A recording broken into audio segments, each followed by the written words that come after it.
Picnic, picnic, picnic. এই বছরের শুরুতেই আমাদের প্রথম পিকনিক। শীতের মধ্যে পিকনিক করার মজাই আলাদা। আজকে আমাদের পিকনিকের মেম্বার ছিল ১০ জন। পিকনিকে ছিলাম আমি, মলি। সাথে কিন্তু আমিও ছিলাম। আমিও কিন্তু ছিলাম। আজকে আমাদের মেনুতে ছিল খিচুড়ি, আমার পছন্দের ইলিশ ভাজা, আরও ছিল ডিম ভুনা। আমার পছন্দের চিকেন অ্যান্ড স্যালাড। প্রথমেই আমরা আমাদের কাজগুলো সুন্দরভাবে ভাগাভাগি করে নিই।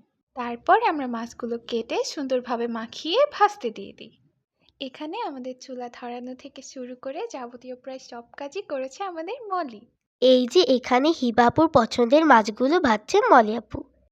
এই দিন একদিকে ছিল প্রচণ্ড রোদ, অন্যদিকে ছিল খুবই বাতাস। রোদের কারণে আমরা বসতেই পারছিলাম না, আর বাতাসের কারণে চুলাটা জ্বালাতেও খুবই হিমশিম খেতে হচ্ছিল। এইদিকে মলি খিচুড়িটা চুলায় দেওয়ার জন্য মশলাগুলো দিয়ে মাখিয়ে নিচ্ছিল। সুন্দর মতো মাখিয়ে চুলার উপর দেওয়ার কিছুক্ষণ পরেই দেখি এই যে প্রায় হয়েই গেল আমাদের খিচুড়ি। খিচুড়ির গন্ধটা যা সুন্দর ছিল না, আহা! এই যে এখানে আমরা সবাই মিলে আমাদের কাটাবাছা করছি। এখানে আমরা সবাই কিছু না কিছু কাজ করেছি। আমি কিন্তু ডিম ছুলেছি। আর এই যে চলছে ডিম রান্নার প্রস্তুতি। শুধুমাত্র এই ডিমটাই রান্না করেছে হিবা। এই না, আমি কিন্তু আরো কাজ করেছি।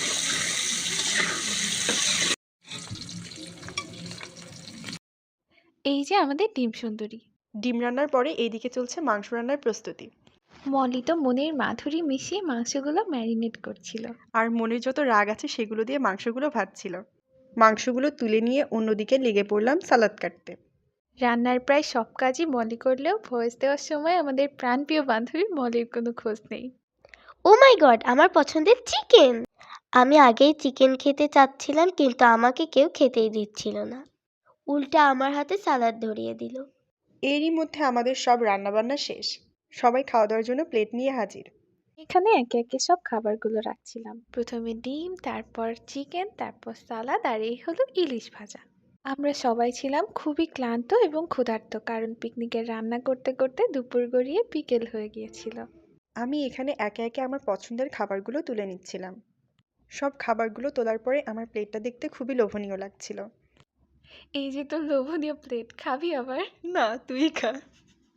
এই যে খাওয়া দাওয়া শেষ পর্যায়ের অবস্থা। আজকের পিকনিক শেষ, বাই বাই বাই। বাই।